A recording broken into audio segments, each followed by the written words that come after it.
Sekarang, pengembangan diri sudah sangat populer. Istilah self-development digunakan oleh setiap orang. Tapi sebenarnya, apa saja sih isi dari pengembangan diri itu? Simak di video kali ini.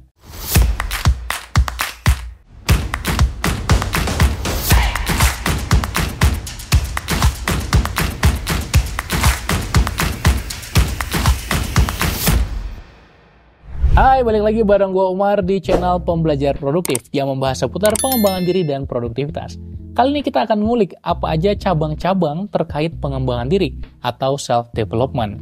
Tentunya ketika kita membahas pengembangan diri ada banyak sekali yang bisa kita lakukan. Mulai dari mengasah keterampilan manajemen waktu kita, bisa jadi lebih produktif, mencoba membangun kebiasaan baru, mencoba punya lebih banyak teman dan bersosialisasi, punya tujuan hidup yang jelas, mengelola emosi diri kita, serta banyak lagi yang bisa kita lakukan. Namun kalau kita coba membuat cabang-cabang dari pengembangan diri, dan aku udah mengkategorikan serta mengklasifikasikannya, biasanya kita bisa pecah menjadi 5 kategori besar. Apa aja? Yang pertama adalah physical, atau hal-hal yang terkait dengan fisik kita, tubuh kita, raga kita. Ketika kita mencoba meningkatkan kualitas fisik kita pun akan jadi orang yang lebih baik di domain-domain yang lainnya. Di kategori kedua sampai kelima nanti. Di kategori pertama, fisik ini biasanya kita melakukan 3 hal utama yang sering aku sebut sebagai 3 pilar energi fisik. Yang pertama adalah istirahat atau tidur. Pastikan kita punya tidur yang cukup dalam 1 hari. Rata-rata 7,5 jam yang dibutuhkan manusia, 7-8 jam rentangnya sudah cukup, dan usahakan tidurnya berkualitas. Yang kedua adalah menjaga makan atau nutrisi, kamu juga udah paham makanan seperti apa yang sehat dan baik. Yang ketiga adalah olahraga yang konsisten dan rutin. Kemudian kategori kedua yang tak kalah pentingnya adalah mental atau intelektual, cara kita berpikir, cara kita berperilaku. Bagaimana cara kita mengupgrade kapasitas otak kita dengan mengisikan wawasan, ilmu, pengetahuan, keterampilan yang berguna untuk diri kita. Ini bisa kita lakukan dengan upgrade diri. Contohnya, banyak membaca buku, belajar hal baru, cari mentor, ikut training, ikut seminar, nonton video YouTube seperti ini, atau mengikuti podcast cerita pembelajar di Spotify, serta banyak lagi fasilitas untuk kita bisa upgrade diri di era sekarang ini. Terus upgrade kapasitas pikiran kita, kemampuan kita dalam berpikir, bagaimana kita bisa belajar dengan lebih cepat. Ini semua termasuk ke kategori pengembangan diri yang kedua, yaitu mental kita. Yang ketiga adalah emosional, atau bagaimana cara kita berhubungan dengan diri kita sendiri. Apakah kita punya rasa kepekaan terkait emosi diri? Mudahkah kita mengenali emosi diri atau mungkin masih susah? Apakah kita punya keterampilan emotional regulation yang baik?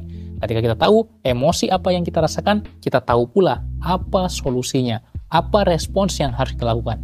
Kita paham yang perlu kita lakukan apa saat kita sedang sedih, saat kita sedang marah, saat kita sedang kecewa. Ketika kita tahu semua tadi, maka kita akan bisa menghadapi segala permasalahan dalam hidup ini. Kita akan punya ketangguhan mental yang lebih baik, sehingga kita kokoh ketika dihadang oleh masalah apapun. Bukan hanya dengan masalah sedikit, kita bisa langsung tumbang. Kemudian yang keempat adalah sosial, atau bagaimana relasi kita dengan orang lain. Kalau emosional biasanya dengan diri sendiri, kalau sosial dengan orang lain. Bagaimana kita mengupgrade kemampuan kita dalam berkomunikasi, dalam berbicara, dalam membangun hubungan, dalam networking. Terkadang dengan basa-basi, terkadang dengan ngobrol serius, tahu caranya, bisa punya etika yang baik, dan bagaimana kita bisa menjaga interaksi sosial kita, serta meningkatkan kualitas hubungan-hubungan kita. Tentu ini semua ada skillnya, ini semua ada keterampilannya. Gue juga belajar terus, gue juga berlatih terus. Dan ketika kita jago di poin ini, maka hidup kita akan lebih happy. Karena kita punya hubungan-hubungan yang berkualitas dan bermakna. Terakhir, yang kelima adalah spiritual. Spiritual bukan hanya tentang religi, bukan hanya tentang agama. Itu juga masuk ke kategori spiritual. Bagaimana kita membangun hubungan dengan yang lebih besar dari kita. Dengan Tuhan kita yang menciptakan kita. Dan juga bagaimana kita connect dengan diri kita sendiri secara lebih dalam. Yaitu menjadi orang yang lebih mindful, orang yang lebih sadar di sini dan kini, sehingga kita tahu apa yang menjadi life purpose kita.